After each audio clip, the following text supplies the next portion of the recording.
بسم اللہ الرحمن الرحیم۔ پروگرام تعلیم اسپیشل کے ساتھ میں ہوں ہارون عباسی۔ خواتین و حضرات، جیسا کہ آپ جانتے ہیں پاکستان کو اللہ تعالیٰ نے بے شمار نعمتوں سے نوازا ہے۔ ہمارے پاس انتہائی خوبصورت برف پوش پہاڑ ہیں، ہمارے پاس دنیا کی عظیم ترین اونچی پہاڑی چوٹیاں ہیں، ہمارے پاس دریا ہیں، سمندر ہیں، آبشاریں ہیں، ہمارے پاس جھیلیں ہیں، اور ہمارے پاس جو ہماری ہیریٹیج ہے جس میں ہندوؤں کے، سکھوں کے مندر اور گردوارے ہیں، اور مسلمانوں کی بہت سے قلعے ہیں، اور اس کے علاوہ ہڑپا اور موہنجو داڑو ہے ہمارے پاس چولستان میں دراوڑ تحریک کے وہ جو ابھی تک قلعے موجود ہیں۔ ٹورزم کے لیے بے شمار مواقع ہمارے ملک میں موجود ہیں۔ آج ہم نے جس شخصیت کو دعوت دی ہے، ان کا بہت بڑا رول ہے پاکستان کے ٹورزم کو پروموٹ کرنے میں، اور ٹورزم اور ہاسپٹیلٹی جو ہے یہ اس کا چولی دامن کا ساتھ ہے۔ بہت شکریہ، مسعود علی خان صاحب تشریف لائے ہیں، ایم ڈی ٹورزم رہے ہیں، اور ان کا بڑا اس میں رول ہے۔ اصل میں مسعود صاحب، قصہ یہ ہے کہ یہ جو ہمارا چینل ہے یہ تعلیمی سیشن ہے، لہٰذا ہم بچوں کو یہ بتاتے ہیں کہ دیکھیے آپ تعلیم حاصل کرتے ہیں تو آپ کسی مقام تک پہنچ جاتے ہیں، اور وہی قومیں ترقی کرتی ہیں جو لوگ تعلیم حاصل کرتے ہیں۔ تو آپ اپنے پہلے تعلیم کے بارے میں بتائیے کہ آپ کی کیسا رہا سفر؟ جی، میری تعلیم مختلف شعبوں میں ہے۔ میں ایکسپرٹ تو ٹورزم اینڈ ہاسپٹیلٹی میں ہوں، مگر میں اولڈ راوین بھی ہوں، اور پنجاب یونیورسٹی سے میں نے ایم اے کیا ہوا ہے، اور باہر کے ملک میں نے سرٹیفیکیشن کی ہوئی ہے کچھ چیزوں میں۔ مثال کے طور پہ او ڈی ایک ہے، organisational development, which is called like interventional psychology یا development psychology of the corporation, کہ کارپوریشنز کو کیسے آپ اٹھاتے ہیں یا محکمے کو کیسے اٹھاتے ہیں۔ تو وہ اس زمانے میں آئی واز ویری فارچونیٹ کہ ایک آرگنائزیشن جس کمپنی میں کام کرتا تھا، انہوں نے مجھے کہا کہ وی ہیو سلیکٹڈ یو کہ اس پروگرام کے لیے کہ آپ اس کو کریں، اور پھر I became the first 400 O D network member of America in Canada.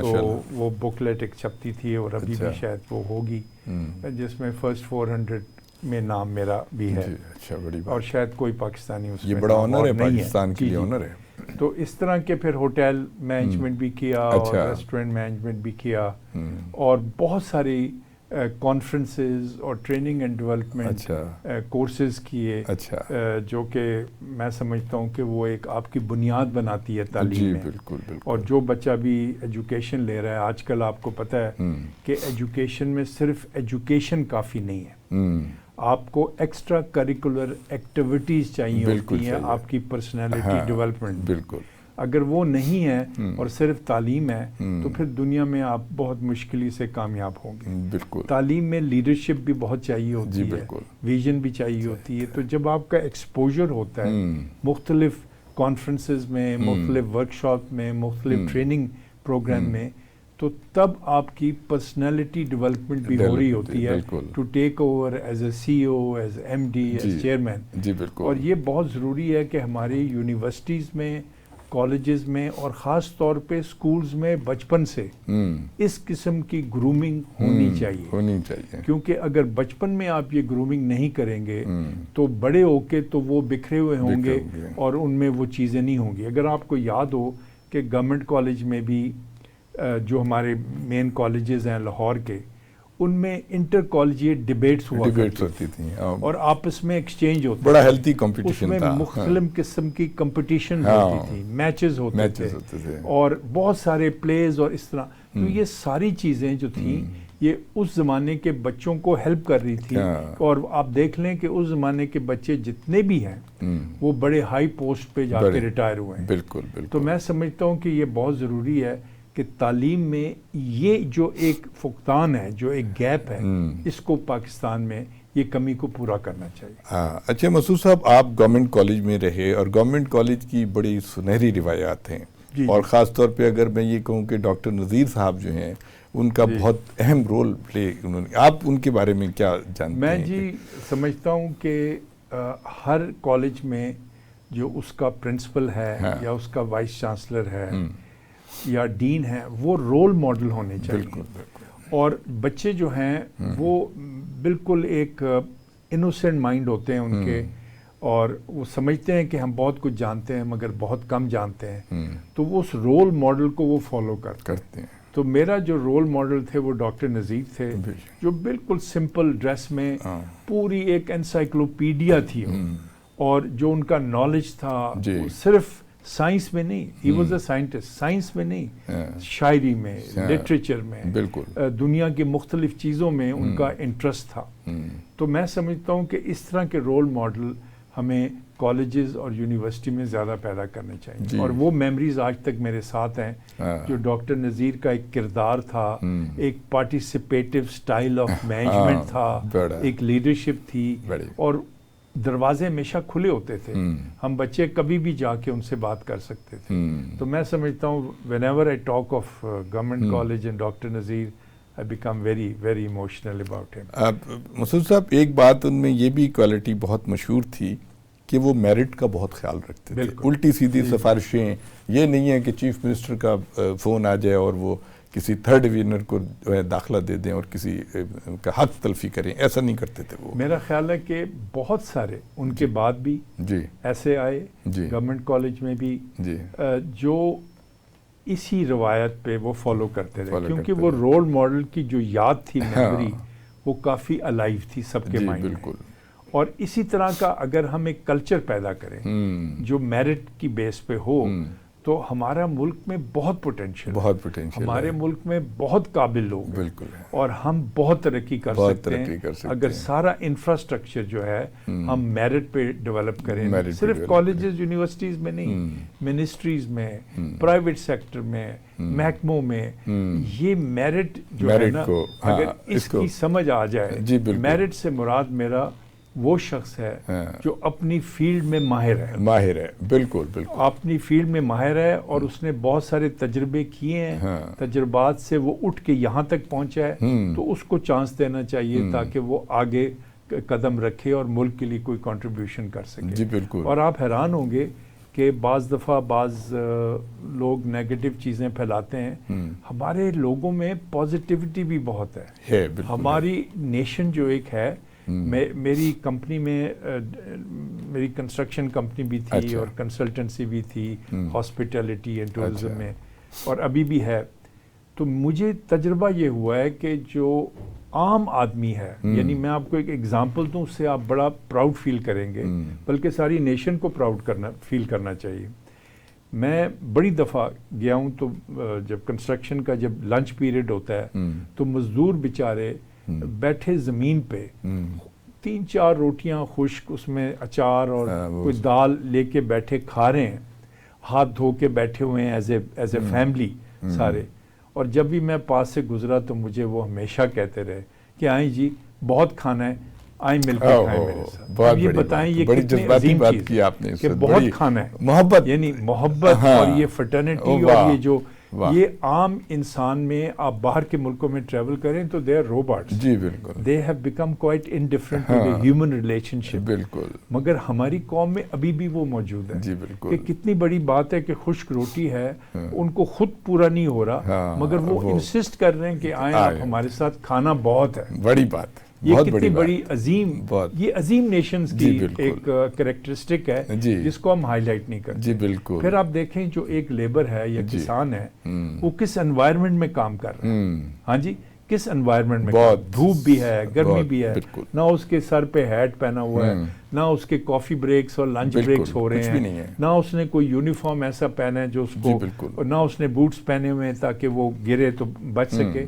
وہ ایک عام انسان کی طرح گھر سے اٹھ کے بیچارہ دھوتی میں، شلوار میں اور ننگے پاؤں وہ کام کر رہے ہیں۔ تو یہ اس سے زیادہ گریٹنس کیا ہوگی کہ وہ کمپلین بھی نہیں کر رہا، وہ کہہ رہا ہے جی شکر الحمدللہ۔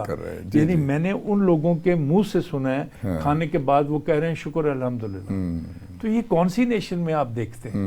بہت کم نیشن ہے۔ جی بالکل۔ تو میں سمجھتا ہوں کہ میڈیا کو ان چھوٹی چھوٹی چیزوں کو بھی پروموٹ کرنا چاہیے تاکہ ہمارے لوگوں کو، خاص طور پہ ہمارے بچوں کو پتہ چل سکے۔ اچھا یہ بتائیے مسعود صاحب کہ آپ کا جو دور تھا یا ہمارا جو دور تھا، اس میں ایکسٹرا کریکولر ایکٹیویٹیز پہ بڑا زور دیا جاتا تھا، سپورٹس پہ بہت تھا، جیسے کہ آپ نے بتایا ڈیکلیمیشن کنٹیسٹ وغیرہ اور بیت بازی کے مقابلے۔ اب یہ چیزیں ختم ہو رہی ہیں، اب جو تعلیمی ادارے ہیں وہ پیسہ کمانے کے چھوٹے چھوٹے کوٹھیوں میں تعلیمی ادارے کھل گئے ہیں، وہ بچوں کے لیے میدان نہیں ہے، وہ بات نہیں ہے. آپ نے ڈاکٹر نذیر کی بات کی، مجھے یاد آتا ہے کہ جیسے سر سید احمد خان علی گڑھ میں جب کرکٹ کا میچ ہوتا تھا تو وہ باہر بیٹھے ہوئے بچوں کو انکریج کر رہے، اسی طرح ڈاکٹر نذیر صاحب بھی، میں نے تو ان کو ڈانس کرتے ہوئے بھی دیکھا ہے جب چوکا لگتا تھا.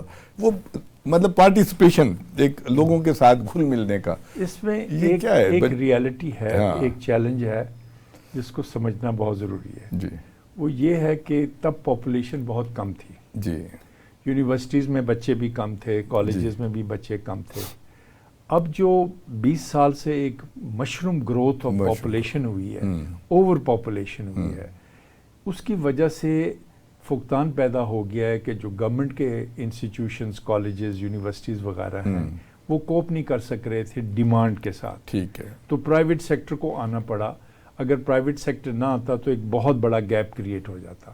ایک بات. دوسری بات، ہم نے اپنے گورنمنٹ کے یونیورسٹیز، کالجز کو پچھلے 20، 30، 40 سال سے اتنا دھیان نہیں دیا جیسے ہمارا نیبر ملک جو ہے وہ اپنے گورنمنٹ انسٹیٹیوشن جو کالجز، یونیورسٹیز ہیں ان کو دھیان دے رہا ہے.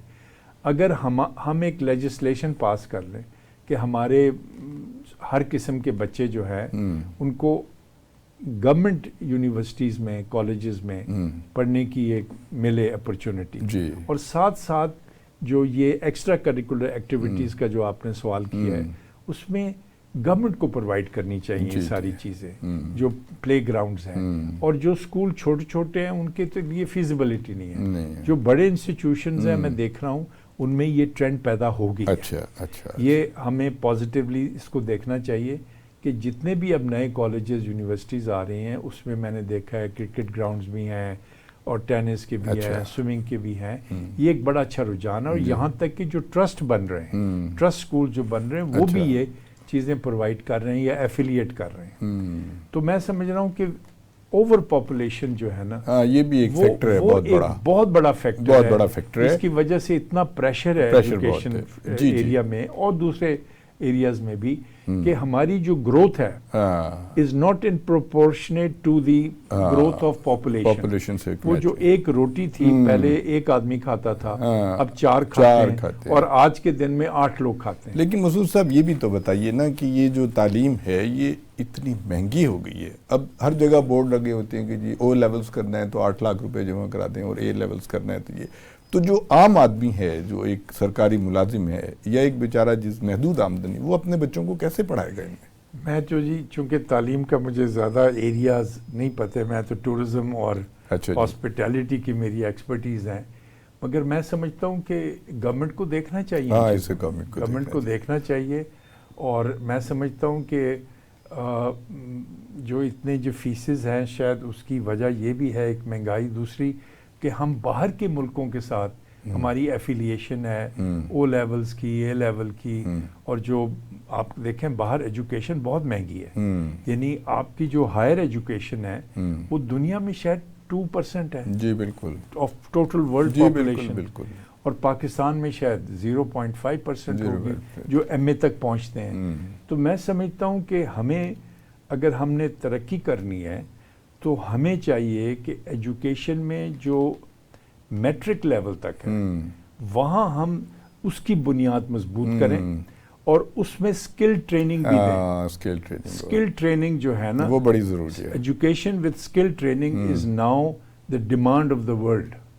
کیونکہ وہ جب میٹرک کر کے نکلیں اور غریب اگر ہیں ان کے پاس ریسورس نہیں مگر سکل ہے تو ان کو فوراً کچھ نہ کچھ مل جائے گا. جی بالکل. اس وقت یورپ میں اور باہر کے ملکوں میں جو سب سے زیادہ ڈیمانڈ جو ہے وہ سکلڈ لیبر کی ہے. بالکل. تو اور پڑھا لکھا بھی اگر ہے اور سکلڈ بھی ہے تو اس کو فوراً and he earns more than many big professionals. جی بالکل. اچھا یہ سسٹم ہونا چاہیے. مسعود صاحب اب ہم آتے ہیں اصل آپ کے ٹاپک کی طرف. آپ کی بڑی خدمات ہیں سیاحت کے حوالے سے، ہاسپٹیلٹی اور سیاحت اور یہ سب.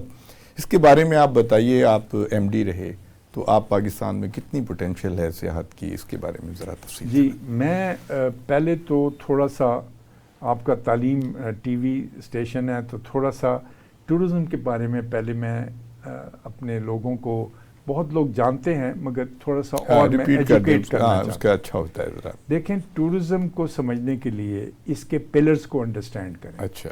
جو اس کے پلرز ہیں وہ پہلا ہے پالیسی. جی. ہاں جی. Provincial policy and national policy.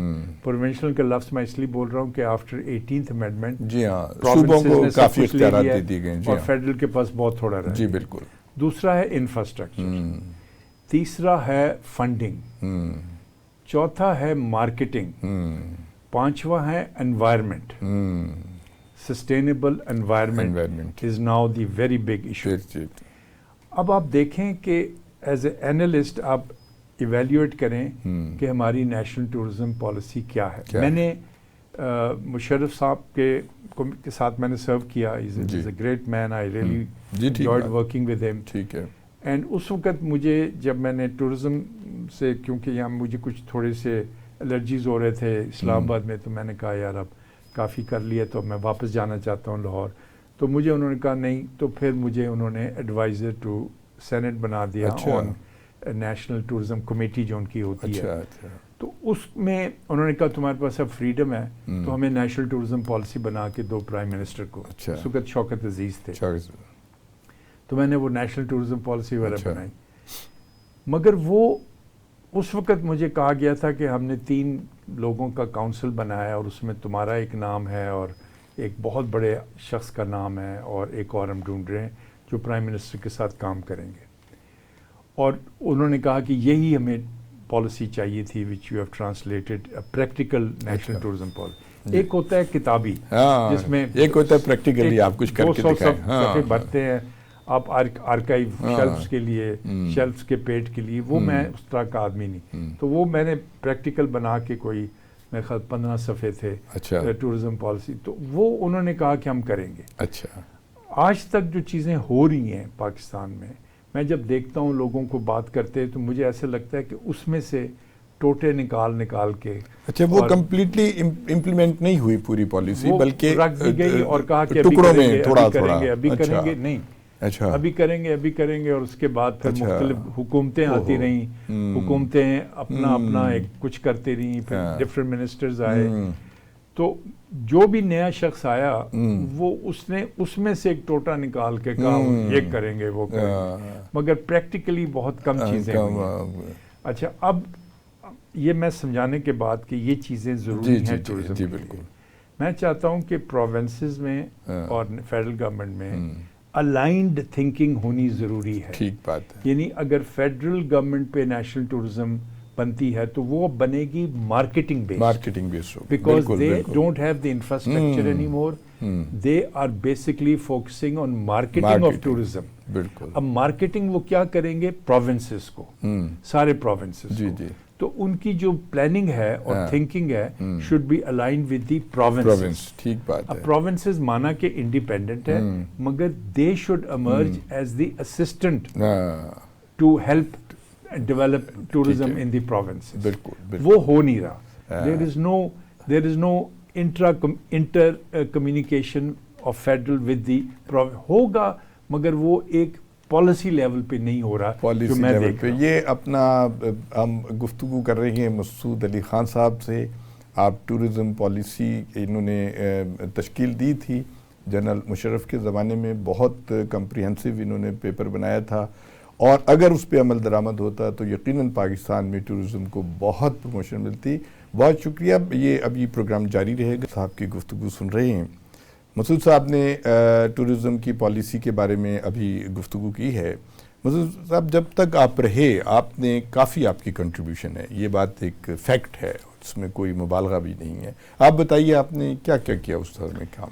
دیکھیں جی, ایک تو سب سے امپورٹنٹ چیزیں ہیں جو میں نے کیا جی وہ پاسٹ میں ہے. میں آپ کو بتاتا ہوں ویژن آف ٹورزم جی کہ کیا ٹورزم میں اب ہونا چاہیے جس سے ہم بہت زیادہ ٹورزم فارن ایکسچینج ارن کر سکتے ہیں. پہلے تو ہم نے as a policy federal government اور پروونس لیول پہ ڈیسائیڈ کرنا ہے پروفائل آف اے کنزیومر کہ جو آپ کا ٹریولر ہے اس کا کیا پروفائل ہونا چاہیے. کیا وہ ہو جو صرف $200-300 خرچتا ہے اور بسوں میں جاتا ہے اور سڑکوں پہ کھانا کھاتا ہے اور پھر واپس چلا جاتا ہے، کیا اس کا اکنامک امپیکٹ پاکستان میں ہوگا؟ نہیں ہوگا، بہت تھوڑا ہوگا. بالکل. جہاں تک ڈومیسٹک ٹورزم ہے، دو چیزیں ہوتی ہیں، ایک ڈومیسٹک ٹورزم، ایک انٹرنیشنل ٹورزم. ٹھیک ہے. ڈومیسٹک ٹورزم پاکستان میں بہت ہے. جب ابھی گرمیاں آئیں گی تو ہر ہوٹل، ہر ایریا، ہر کیمپ ایریا بھرے ہوں گے، کیونکہ باہر جانا بہت مہنگا ہے.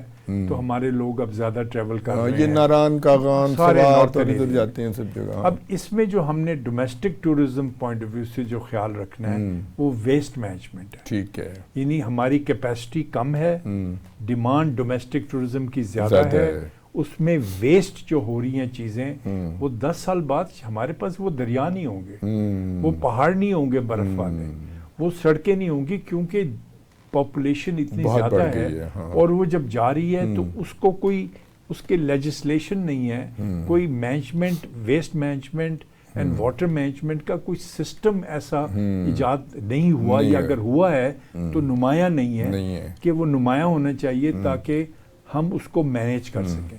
اور ہمیں اپنی کیپیسٹی بھی بڑھنی ہوگی، ہمیں ڈائیورشن کرنا ہوگا from the northern areas to the cities also. صحیح بات ہے.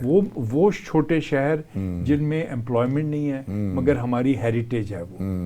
تو میں نے ریکمینڈ کیا مختلف فورم پہ کہ ٹورزم پالیسیز میں بیٹھ کے ہم اپنے ایسٹس ڈیسائیڈ کریں کہ ہمارے ایسٹس کیا ہیں. اگر آپ کو اپنے ایسٹ نہیں پتا تو پھر آپ ویسے ہی بکھرے ہوئے پھر رہے ہیں، ٹورزم کی بات کر رہے ہیں اور شور شرابہ ہو رہا ہے، مگر اس کا ملک کے لیے لانگ اکنامک امپیکٹ نہیں ہوگا. اور وہ کیا ہے؟ ایسٹ وہ چیز ہوتی ہے جو اگر پاکستان میں ہے تو دوسرے ملک میں وہ نہیں ہے. سمجھ گیا؟ ایکسکلوسیو ہے، وہ آپ ہی کے ملک میں ہے اور اس پہ آپ نے فوکس کرنا ہے. ہم غریب ملک ہیں، ہم بہت کچھ نہیں خرچ کر سکتے، بہت بڑا بجٹ نہیں رکھ سکتے، تو ہم نے اپنے بجٹ میں رہتے ہوئے ان ایسٹس کو پروموٹ کرنا. اب دیکھیں مثال کے طور پہ شندور پولو ہے، وہ 12,000 فیٹ پہ کھیلی جاتی ہے پولو، وہ دنیا میں کہیں نہیں کھیلی جاتی. سو دیئرفور اٹس یور ایسٹ. اب وہاں کا انفراسٹرکچر آپ نے ڈیولپ کرنا ہے. جب آپ ایک پراپر انٹرنیشنل سٹینڈرڈز پر اپنی ہیریٹیج اور کلچر کو مضبوط رکھتے ہوئے، یعنی آپ نے سیکریفائز نہیں کرنا اپنے کلچر اور ہیریٹیج کو. اگر آپ وہ کر دیں گے تو فارنر کے لیے آپ کچھ بھی نہیں، آپ تو پھر وہی برگر ہیں اور پیزا، تو وہ کیوں آئے گا؟ تو آپ نے اپنے کلچر ہیریٹیج کو پریزرو کرتے ہوئے، اس میں شعور پیدا کرتے ہوئے، آپ نے بیسک انفراسٹرکچر کریٹ کرنا ہے کہ جب ٹورسٹ آئے وہ خرچے بھی اور اس کو انجوائے کرے شندور پولو کو. تو یہ ایک بہت بڑا اٹریکشن ہے دنیا کا. پھر اسی طرح مونجو داڑو اور ہرپو جو ہے وہ آپ کا تقریباً 3,000-5,000 سال پرانا ایک سیولائزیشن. وہاں پہ انفراسٹرکچر بہت ضروری ہے. اگر وہ انفراسٹرکچر نہیں ہے، صرف ہیریٹیج ہے، تو میرا اپنا خیال ہے کہ کچھ عرصے بعد وہ بھی ختم ہو جائے گا. ہم صرف باتوں میں یا کتابوں میں پڑھا کریں گے. تیسری چیز آپ دیکھیں کلاش ہے. اب کلاش دیکھیں، دو قسم کی سیولائزیشن ہوتی ہیں، ایک لیونگ سیولائزیشن، ایک ڈیڈ سیولائزیشن. دنیا میں اس وقت زیادہ تر تقریباً 98% dead civilisation. Kalash is the only living civilisation of 3,000 year old. اچھا، 3,000 سال پرانی ہے. 3,000 ایئر اولڈ لیونگ سیولائزیشن، مطلب ہے زندہ ہے، جو زندہ ہے، ان کا جو کلچر ہے، ان کا رہن سہن ہے، ان کا جو ریلیجن، ان کا، اس کو ہم ختم نہیں کرنے دیں. اس کو پریزرو کریں from the nation's point of view, from the tourism, from the countries point of view. اس کو پریزرو کریں، اس کو نرش کریں، اس کو گرو کریں تاکہ وہ پریزرو رہے اور دنیا کے لیے ایک اٹریکشن ہو، بہت بڑی اٹریکشن ہو. اور یہ بہت بڑی اٹریکشن ہے. وہ صرف دنیا کے لوگ صرف انویسٹ نہیں کرنا چاہتے، آ کے وہ لیونگ، دیکھیں لیونگ سیولائزیشن ہے ہی کہیں نہیں نا، سب ڈیڈ سیولائزیشن ساری دنیا میں ختم ہو گئی ہے، ختم ہو گئی ہے. We are the only living civilisation. بالکل بالکل. اب اگر اس کو آپ نے ماڈرنائز کر دیا، اس کو آپ نے ایجوکیٹ کر دیا، اس کو آپ نے ویسٹرنائز کر دیا، تو پھر وہ سیولائزیشن ختم ہو گئی. سمجھا نا جی؟ جی بالکل. تو آپ نے ان کی ہیریٹیج کو، ان کے کلچر کو پریزرو کرنا ہے ان کی طرح، اور ان کو محفوظ رکھنا ہے فار دی انٹرنیشنل وزٹرز، تاکہ وہ آ کے دیکھیں. اب ہوگا کیا کہ جب انٹرنیشنل وزٹرز آئیں گے اس علاقے میں، تو ٹرانسپورٹیشن استعمال ہوگی، جہاز استعمال ہوگا، ہوٹل استعمال ہوگا، فوڈ اینڈ بیوریج استعمال ہوگا، سووینرز، تو لاکھوں ڈالرز کی آمدنی چترال کے لیے، کلاش کے لیے اور اس سارے نارتھن ایریاز کے لیے ڈیولپ ہوگا. اور روزگار کا کتنا بڑا، اور روزگار کا کتنے لوگ، ہزاروں لاکھوں لوگوں کو روزگار ملے گا. انڈسٹری لگانے کی ضرورت نہیں ہے، اس میں آپ کو ویژن اور کمٹمنٹ کی ضرورت ہے کہ وہاں جا کے تھوڑی سی محنت کریں اور اس کو پریزرو کریں. اچھا، اب یہ میں نے ساری باتیں کر دی، اور بھی ایسٹس ہیں ہمارے، بہت دلچسپ ایسٹس ہیں. یہ واگا بارڈر کا میں نے مشرف صاحب کے ٹائم پہ میں سمجھا کہ واگا بارڈر کا جو چینجنگ آف گارڈز ہے یا فلیگ سیرمنی دنیا میں کہیں نہیں ہوتی. میں نے دنیا میں جا کے دیکھا ہے تو بڑا ایک دھیمے انداز سے، پرجوش ماحول کہیں نہیں ہوتا، پرجوش ماحول اور اس انداز سے بڑے انوالومنٹ کے ساتھ. تو میں نے جب سوچا کہ یہ ایک بہت بڑا ٹورسٹ سائٹ ہے، تو میں نے 20 سال پہلے میں نے کالجز، یونیورسٹیز کو موبلائز کیا، منسٹری کو کیا، میڈیا کو کیا، اور وہاں لے گیا. تھاؤزنڈز آف اسٹوڈنٹس گئے. اس ٹائم پہ اسٹیڈیم نہیں بنا ہوا تھا یہ واگا پہ، اور اتنی ٹی وی نے اس کو کوریج دی کیونکہ وہ ہے ہی بڑی دلچسپ. تو اس کے بعد ایک ٹورزم سائٹ بن گیا ہمارا، اٹریکشن کے لوگ آئیں. ابھی فارنرز بھی جاتے ہیں اور ڈومیسٹک ٹورزم بھی جاتے ہیں. اچھا، اب آپ نے فوکس، جیسے میں نے کہا ہے کہ اپنا ٹریول پروفائل کو آپ نے ایڈ کرنا ہے اپنی پالیسی میں کہ ہم نے کس قسم کے لوگ انوائٹ کرنے ہیں. ہم نے وہ کرنے ہیں جو بالکل بجٹ لوگ ہیں، یا ہم نے وہ کرنے ہیں جو کہ ایک وزٹ سے ہمیں لاکھوں کا ڈالرز کا فائدہ ہو. جب تک آپ مارکیٹنگ میں یہ نہیں فیصلہ کر پاتے، آپ بیسکلی وہی کر رہے ہیں جو پیچھے 100 سال سے ہو رہا ہے. تو اس لیے یہ بیٹھ کے سارے جو ماہر ہیں ٹورزم کے، ٹور آپریٹرز ہیں، ٹریول گورنمنٹ کے، ان کو آپ موبلائز کریں اور ان کے ساتھ بیٹھ کے پروفائل بنائیں کہ ہم نے اس مارکیٹ کو ٹچ کر رہے ہیں پاکستان. اچھا، اب جب کر لیا آپ نے، تو سیکنڈ سٹیپ جو آپ کا ہے وہ ہے کہ جو ہیریٹیج سائٹس ہیں اس میں آپ ایک heritage infrastructure funding site community بنائیں. اچھا، سمجھے جی؟ بڑا اچھا آئیڈیا. یعنی اس کو میں آپ ڈسٹرکٹ ہیریٹیج کمیونٹی فنڈ بھی آپ کہہ لیں، اس کے مختلف نام آپ دے سکتے ہیں. صحیح بات. میں ایک ایز اے لے مین بات کر رہا ہوں کہ اس کو ہیریٹیج کمیونٹی فنڈ کریٹ کریں. اس میں آپ سٹیک ہولڈرز جو ٹور آپریٹرز ہیں ان کو انوالو کریں. لوکلز کے جو بڑے ہیں 2-3 لوگ، کوئی ایم پی ایز کو کریں، ڈی سی کو کریں، کمشنر کو کریں انوالوڈ، اور ہیریٹیج سائٹ کی آرکیالوجی کو کریں، ٹورزم ڈپارٹمنٹ. ایک گروپ بنائیں 11 لوگوں کا، اس سے بڑا نہیں ہونا چاہیے. اچھا. اور اس کا ہیڈ بے شک ڈی سی ہو یا کمشنر ہو. وہ فنڈ ایلوکیشن کریں اور ان کا کام ہو کہ ہیریٹیج جو ہماری ہے، جو بھی ہیریٹیج ہے، اس کو ہم پریزرو ہی صرف نہیں کریں بلکہ اس کو ڈیولپ کریں. اور ہر سال ایک کمپیٹیٹیو ایج کریٹ کریں کہ جتنے بھی ہیریٹیج ہیں ہمارے 8-10 ہیں، اس کو ہم اس طریقے سے پروموٹ کریں کہ وہ انٹرنیشنل لیول پہ بار بار آئے. بالکل. اب بار بار آنے کے لیے اب جو دنیا کی ٹورزم کس طرح ہو رہی ہے، tourism is now digitalised business. بالکل. It is an online business. بالکل online. Is a high viewership on YouTube, Instagram, Facebook, and a continuous easy access to make reservations and booking. تو یہ ایک ادارہ جو I T ministry ہے اس کے ساتھ مل کے ایک ادارہ ڈیولپ ہونا چاہیے جو کہ ٹورزم کے تحت کام کرے، اور اس کا آن لائن ریزرویشن سسٹم اتنا ہو.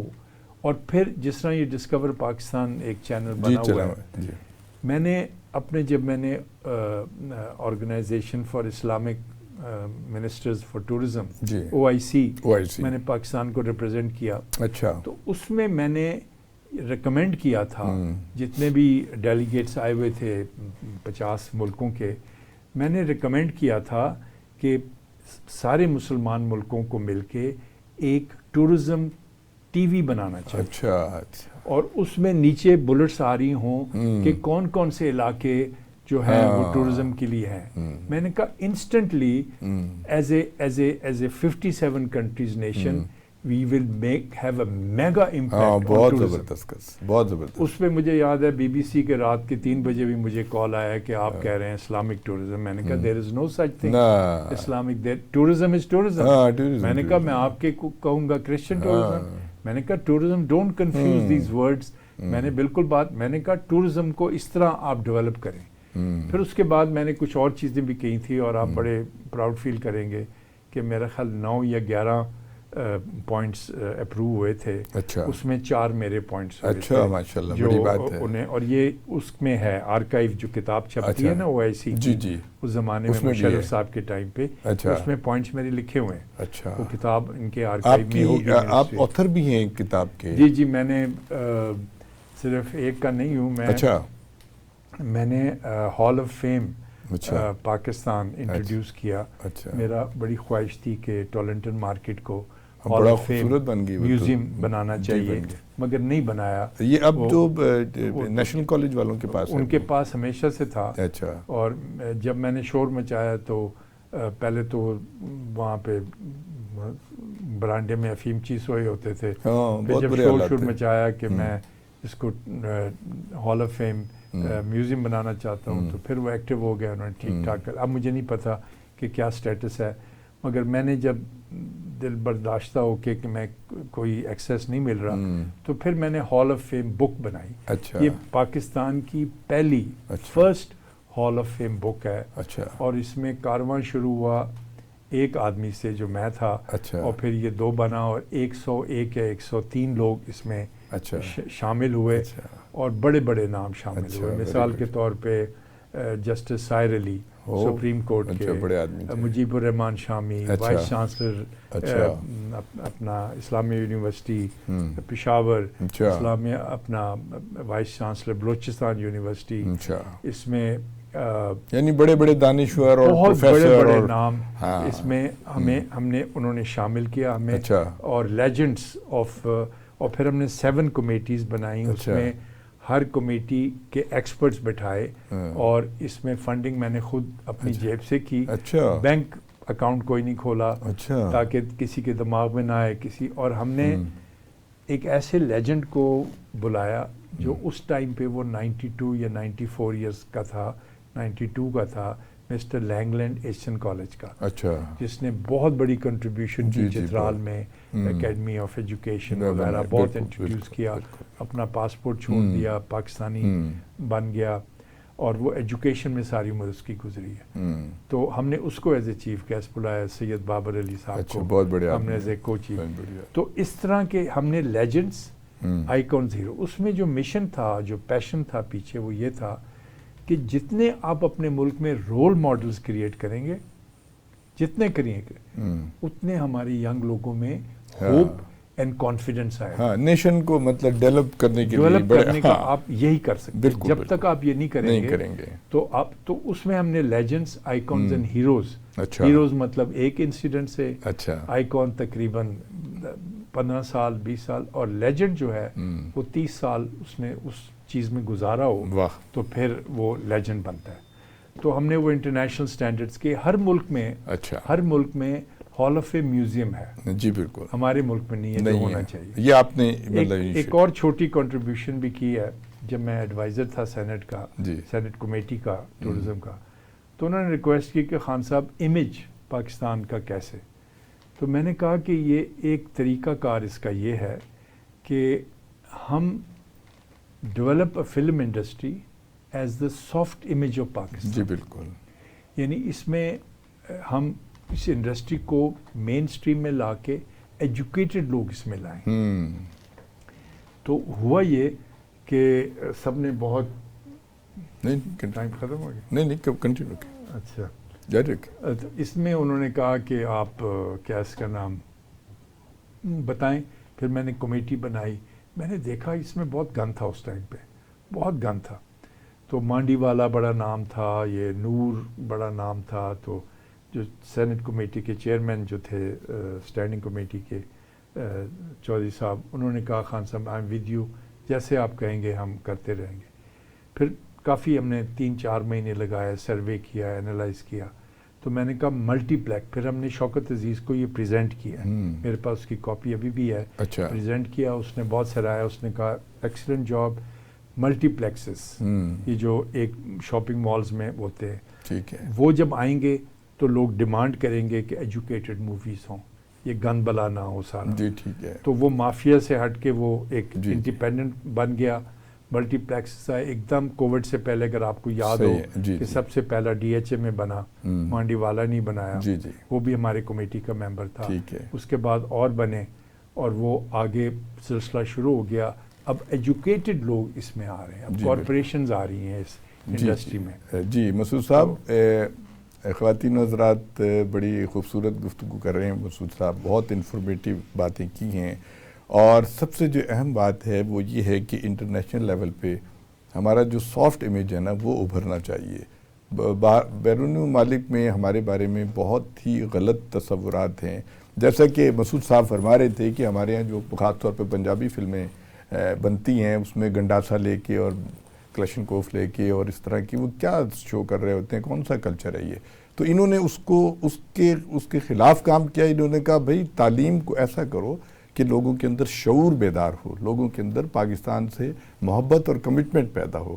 تو یہ گفتگو انشاءاللہ اگلے سیشن میں ہم جاری رکھیں گے. بہت شکریہ مسعود. Thank you. تو